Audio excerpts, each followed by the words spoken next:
Welcome back to Finding Inspiration. I'm your host, C.West, and I'm here with Reggie Brown, aka Reggie B, the host of Boston's open mic series, Work to Do.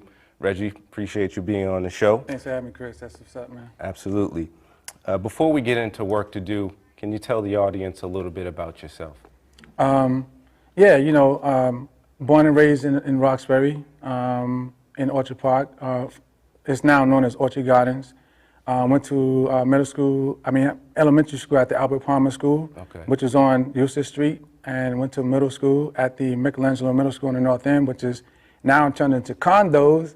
And I went to high school at Snowden International for 2 years, and I finished out my last 2 years at East Boston High School. Okay. Yeah.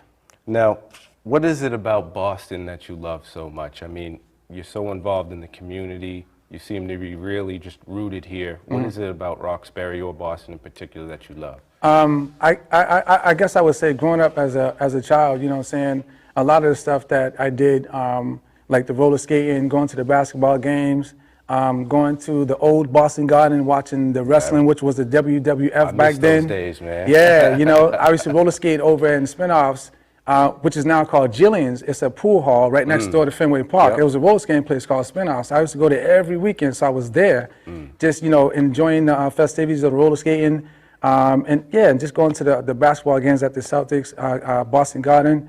I didn't really wasn't a hockey fan or baseball fan with the Red Sox and Bruins and stuff, but I just enjoyed that, and my time was like a minute ago, so those days are gone, man. Those are gone. Absolutely, they're gone.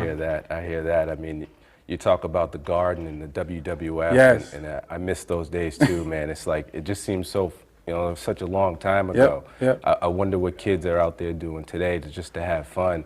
I mean, there's so much going on in the streets, and you know that because you're out and about in the community so much.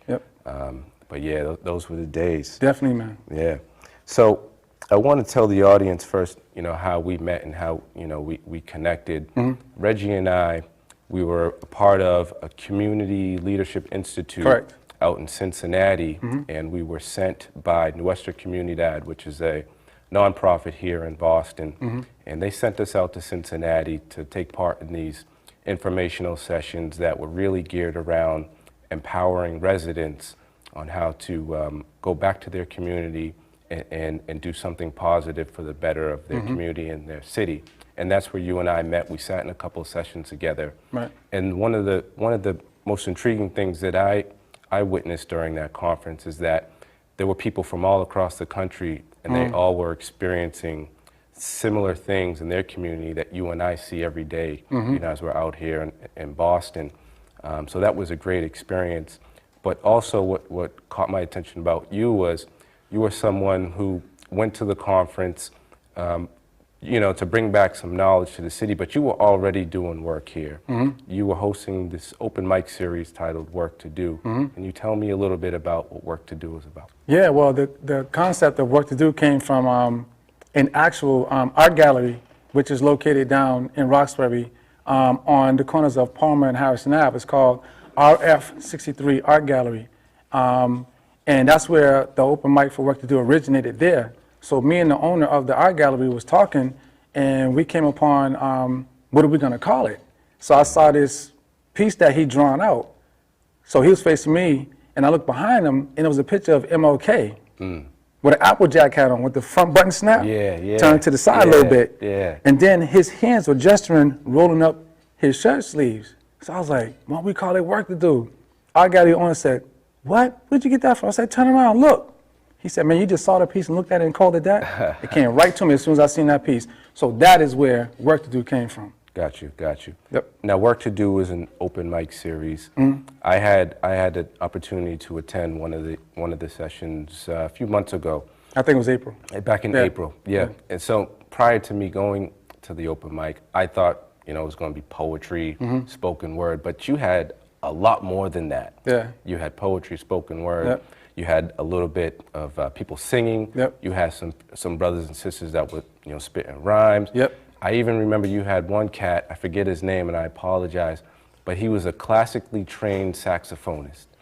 Xavier. Yes. I mean, this brother was playing like Mozart, Beethoven. I mean, the whole nine, and I was just blown away. Charles Xavier III. Yeah, That's yeah, his name. yeah. He's a good brother, man. Yeah. So tell me how you attract talent and why people are compelled to come and perform at your open mic. Well, actually, series. when I first started working the open mic at the art gallery, you know, I was reaching out to the local poets in my network that I knew that did poetry, and then actually going out to other events of other open mic poetry spots or spaces. I would see the talent, and I would be going there to enjoy myself, to get entertained, and find myself being a scout at the same time. So I would just, you know, what was that poet's name again? And write it down, and then when the session was over at that particular venue, I just stepped to him and said, listen, my name is such and such, blah, blah, blah. You know, I'd like you to really come over and feature at Work to Do. But I would listen to their stuff, and it was immaculate. It was dope. So that's how I would attract my talent, just like that. Got you. Yeah. So what, again, you know, what compels them to come perform at Work to Do? I guess the old slogan, remember, I don't think you were there. The old slogan had, well, when I was with the art gallery owner, I'm no longer with him, but when I was with him, he had the image of MLK rolling up his sleeves. Yep. And on the back of the flyer, he'd have a fist like this. And the fist was made of all these black prominent, not prominent, but all these black past ancestors that are no longer with us. Some of us still here, some are not. Like, he'd have in the fist, he'd have a face of Mary Lou Hanna, Shirley Chisholm, Huey P. Newton, you know, MLK, Malcolm X, James Brown. And I was like, when they saw that, I guess that compelled them to say, yo, I like Work to Do. That slogan is catchable. Wherever you go, you can hear it in somebody's conversation. You can hear it on the TV. Anywhere you hear, you're going to hear it. Like, man, I can't do that tonight, man. I got too much work to do. So it's catchy. Right. And they was like, yo, I want to be a part of that. So that was it. So what I get is Work to Do is a little bit more than just showcasing the talent of some of the brothers and sisters in our community. It's really about bringing people together. The intergenerational gap, older, younger, and there's no in between, because today's genre of younger folks and genre of older folks, they're not communicating, they're not talking, they're not doing nothing. Why is that? I know people say it's an inner city problem, but I think it's a dysfunctional problem. It's not an inner city problem, it's a dysfunctional problem, because households of the younger generation, their parents don't even know how to parent and teach them what they need to teach them concerning older folks. Even though these people are older, having these children, but still, they probably weren't taught by their parents or shown anything that they need to be shown. And the older generation are pretty much like, well, if they ain't speaking, I ain't saying nothing, because they set in their ways, they're older. Right. And it's like, there's a disconnect there. They ain't showing no respect. I ain't talking to him or whatever, you know what I'm saying? So I think a lot of that's going on right now. So some people say inner city. Somebody said to me, when I said that to me, I was like, what is the inner city problem that they're not talking? Explain that to me. They couldn't explain it to me. So I was like, where's that concept come from? Why did you say that? Right. He's like, I don't know. I just, I'm thinking just black neighborhoods. I'm like, no, that's not it. It's incorrect. It's dysfunctional, man. It comes from the dysfunctional aspect of growing up in a household. Children with no fathers, big problem. Big problem off the top. And that's where it has to start right there. Got you. Do you think technology also has a role Big time, in that? man. I mean, we came from beepers, looking at phone numbers, going to a payphone, calling them, putting a dime in the phone, right? Maybe 25 cents. But now you got all kind of stuff. You got apps. Everything is so easy and accessible that there's no more communication by the old telephone line. The one you used to dial with the fingers. Remember that phone? I Now it's remember push it. button. Now they got cell phones. Now everything is touch this and touch that, and you can get in touch with everybody. So they got away from the old and came out with all new stuff, and it's make the whole generation of young people and older folks lazy. Straight lazy. That's it. Gotcha. So, again, I mean, in terms of bringing people together, you've been doing Work to Do for how long? Year and a half. Year and a half? Yeah. Okay. This December will be 2 years. Okay. And in terms of what's next for Work to Do, what do you see in the future? Like I told you earlier in the questionnaire, I've already scouted a lot of talent in the inner cities and parts of outside of Massachusetts, like Brockton, Randolph, Lynn. So I made those connections already. So now what I'm doing is I'm branching outside of Massachusetts, going to other states, grabbing other ports, and figuring out a way financially to get them here, because they have powerful messages. I'm on social media and I watch their videos, and I'm like, I gotta get in touch with that person. So I send them a message, I send them a friends request, I let them know who I am, I send my flyer to their page, and I think my flyer speaks volumes. So when they see my flyer, it's a catch, and they respond back to me. Some do, some don't, but now I gotta go outside and get other poets that are in other states to get them here and build those bridges between Boston and Louisiana, Boston, California, Boston, Detroit, Boston, Chicago, wherever, and just get them here because it's like a jigsaw puzzle, putting the pieces together, man, work to do, so that's my job. Right, and that's such a great concept because I don't know how many times I meet somebody in the city and they've never left Roxbury or they've never left Dorchester. They just haven't gone anywhere. Nope. So it's so important, like you said, to bring people together from other cities across the nation, and just get people together and to really collaborate in order to improve their community. And not only that, but the young people, I want to be able to sponsor a young person to go with me. So when I go to Louisiana to get the talent or to whatever, go to open mic in Louisiana, get invited, I want to take a young person who's been on my stage with me so they can experience Louisiana. That's dope. Because they've been in Roxbury, Dorchester, and Mattapan all their life, and all they know is Blue Hill Ave, Washington Street, Cummins Highway. Man, get out of here with that. Right. Nah, man. And I would think from a talent perspective, that really just helps you expand your mind and your creativity once you get out and explore more outside of your normal environment, right? Exactly. With that, it's like they just need to really like get out of here, man. And their parents are not doing what they're supposed to do to help them do that. Because I really don't think that their parents know how to do that. And they need some training too. So I'm going to do all I can with that slogan, work to do, and get as many young people that will and want to come to just, let's get out of here. I don't care if it's fishing, weekend trip, let's just go somewhere. So not only do I want to go outside of the state to get other talents as an extension of what's next for work to do, but gather the youth up and do something with them. Sponsor one every other month or every month to sponsor a different one. Take them somewhere and let them see something different other than the streets I named, and that's it. Appreciate that. Yeah, man. Love it. Now, the word on the street is you write a little bit yourself. Yeah, I do a little something, man. Okay. I do a little something. Excellent. Yeah. So when we get back from this public service announcement, I'm going to have Reggie B do a little performance for y'all. He's going to spit something that he wrote, and we'll look forward to seeing it. Cool, man.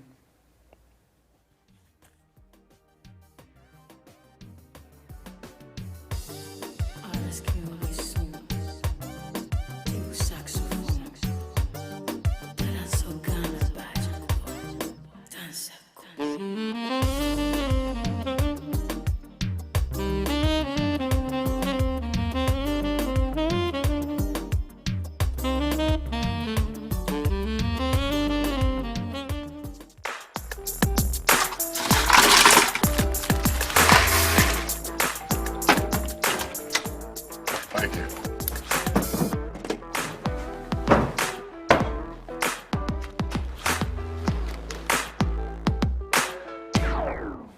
You got a king? Go fish!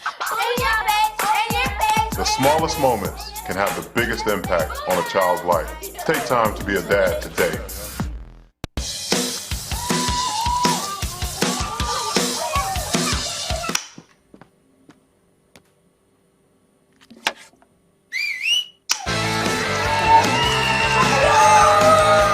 Don't let E. coli mosh with your food. An estimated 3,000 Americans die from a foodborne illness each year. You can't see these microbes, but they might be there. So always separate raw meat from vegetables. Keep your family safe at foodsafety.gov. Don't look at me. Your hair's a bit frizzy today. Oh, you should pick that up. Oh, you're such a dork. Loser. Here, let me help you with that. Oops. Every day, kids witness bullying. Oh, look. Your crush is looking at you. Poor you. They want to help, but don't know how. See, no one here's gonna help you, because no one Teach your likes you. kids how to be more than a bystander. Visit stopbullying.gov. So they say it's a man's world? I don't see anybody's name on it. While they were doing their thing, we slowly changed all that. Today, women can do anything men can do. And there's one thing we're even better at.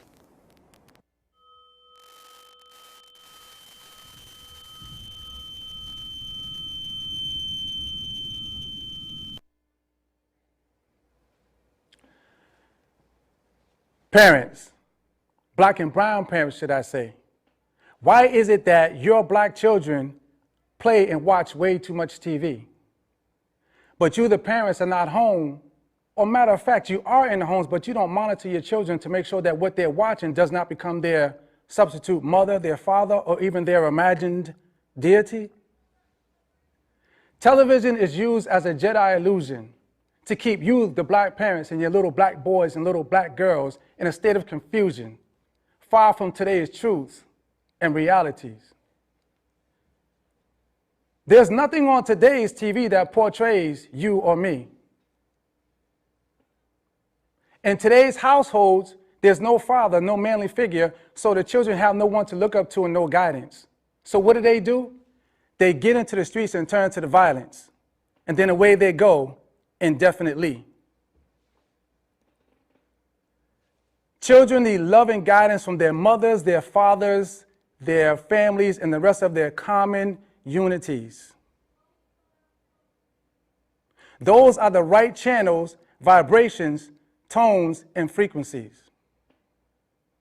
Parents, I want you to talk to me and tell me what it is that you see on the TV. Just as I thought, nobody wants to speak to me, but that's okay, because I'm going to tell you what Reggie B sees.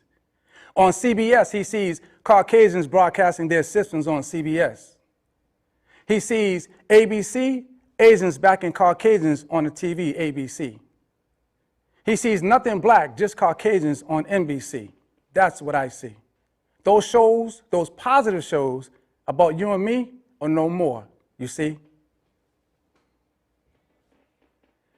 Now, check this out. What if all Afros in America got together and thought as one inside the metronome? We would be a force to be reckoned with. And then we could build a nation inside of a nation and call it our RBG home. You see? Black folks, you remember all the shows that used to come on TV back in the days? You know the shows like What's Happening Rerun, Nothing Raj. I'm just hanging out with Mr. Cooper at apartment number 227 while I'm enjoying my family because they matter. Like George and Wheezy, because we're moving on up. Or like Florida and James.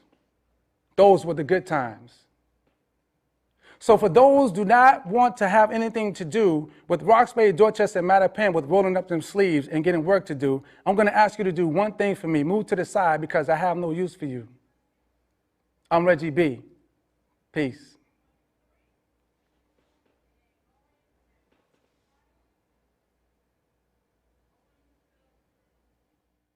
When I was in foster care, I never knew when I would have to move. So I always had my suitcase ready to go. Then one day I was adopted. My new parents opened their hearts and home to me. My parents cook my favorite breakfast for me every morning. My parents take me on trips I never thought I would go on. They gave me a home and an even better reason to use that suitcase. My parents aren't perfect, but they're perfect for me.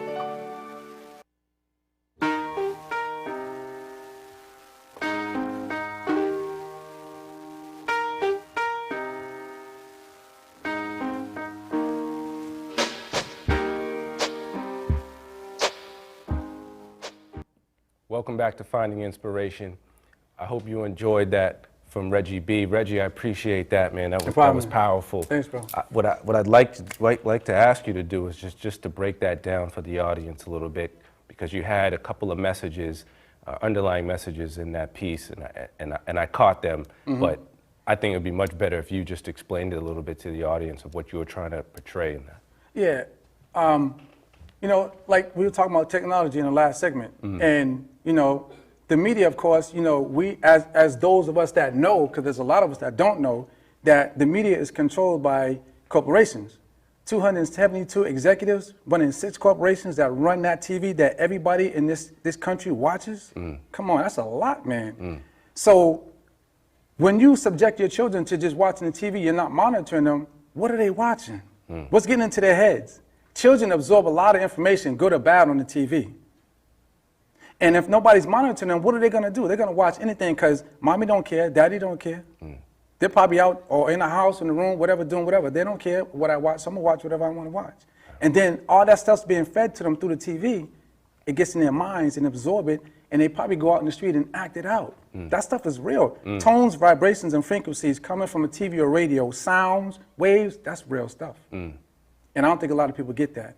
So we need to find other channels, other ways to get them to channel their attention somewhere else, not on the TV. It got to be books. You got to be reading. You know, so the family structure got to come back together, and the only way to do that is if the parents start taking responsibility for themselves and their children and monitor what they watch. Because if you do that, then you have a lot of bright children, not dumbed down children, and not children that are controlled by media and what they see. I agree. That's I agree. it. I appreciate that, man. I want to give you just a moment to plug your next open work to do open mic series. You got one coming up in September? Yeah, actually, I got two coming up in September, if I can do them real quick. Yep. Saturday, September 12th is my work to do segment for the month of September.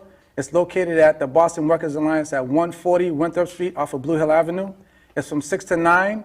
And and the next one is going to be the following Saturday, September 29th, at the Food Project Garden on 42 West Carter Street off of Dudley Street. I'm going to be in the garden doing an outdoor segment of work to do. So those 2 dates, September 12th and September 19th. September 19th is from 2 p.m. to 5 p.m. September 12th is from 6 to 9 p.m. Okay, I appreciate it. Well, Reggie, I appreciate you coming on the Thanks, show, Chris. man. Appreciate it, man. Always a pleasure. Yes, sir. And I'd like to thank the crew here at BNN for doing an excellent job. And we'll see you next time on Finding Inspiration. Thank you for tuning in. I'm your host, Chris West.